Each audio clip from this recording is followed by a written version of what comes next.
பிஸ்மில்லாஹிர் ரஹ்மானிர் ரஹீம். மனித வாழ்வு ஏற்றத்தாழ்வுகளை கொண்டது. வாழ்க்கையில் சில நேரங்களில் சிலவற்றை இழப்போம், சிலவற்றை பெறுவோம்.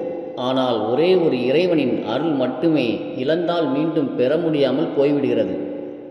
அதுதான் காலம் என்பதை நாமெல்லாம் மிகவும் நன்றாக அறிந்து வைத்திருக்கிறோம். எனவேதான் மனிதன் மிகவும் மதிக்கும் செல்வமான பொன்னோடும் கண்ணோடும் ஒப்பிட்டு காலம் பொன் போன்றது எனவும் கண் போன்றது எனவும் சித்தரிப்பதை பார்க்கிறோம்.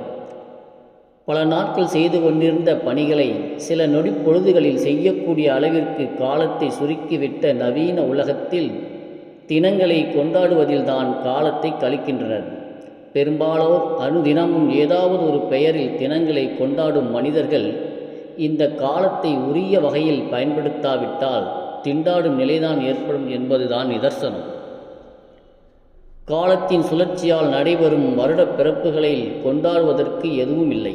புது வருட கொண்டாட்டங்கள் அறிவுபூர்வமானதும் இல்லை. ஏதாவது ஒன்றை கஷ்டப்பட்டு மனிதன் அடைந்தால் அதை கொண்டாடலாம். மாறாக பகல் மற்றும் இரவை மாறி மாறி அடைந்து நாட்களை கழிப்பதிலும் மனிதனுடைய வயது உயர்வதை கொண்டாடுவது பகுத்தறிவிற்கு முரணானதுதான். இவ்வாறு புது வருட பிறப்பை கொண்டாடுவது இஸ்லாமிய வழிமுறை அல்ல, மாறாக கிறித்தவர்களின் நடைமுறையாகும்.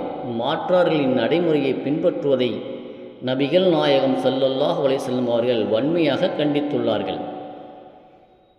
எவர் ஒருவர் ஒரு சமூகத்தினரை பின்பற்றுகிறாரோ அவர் அவர்களை சார்ந்தவரே என நபி ஸல்லல்லாஹு அலைஹி வஸல்லம் அவர்கள் கூறினார்கள். இதை அறிவிப்பவர் குபைதார் ரலியல்லாஹு அன்ஹு அவர்கள். நூல் முஸ்னத் பஷார் 2966 மற்றும் 2573. எனவே இந்த காலத்தை கொண்டாடுகிறோம் என்ற பெயரில் வீணடிக்காமல் அரிய காலத்தை எவ்வாறு பயன்படுத்த நமக்கு இஸ்லாமிய மார்க்கம் அறிவுறுத்துகிறது என பார்ப்போம். இன்ஷா அல்லாஹ் தொடரும்.